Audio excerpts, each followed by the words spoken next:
Introducing Tweak 2 Selection Digital Chai Vending Machine.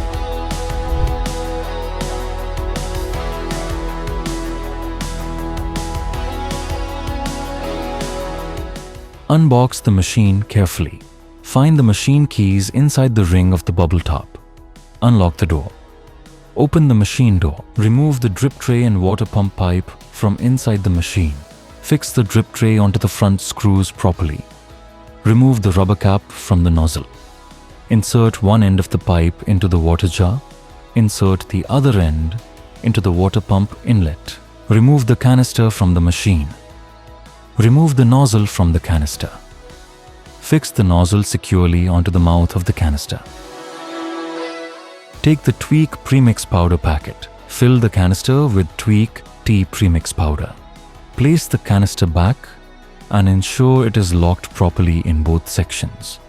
Make sure the back side of the canister fits correctly into the gear motor. Plug the power cord into the socket and switch on the machine. Wait while the machine fills water automatically. Once filled, the display will change. Wait 2 to 3 minutes for the water to heat up. Select your preferred cup strength and cup size. Press the button and enjoy your amazing cup of chai.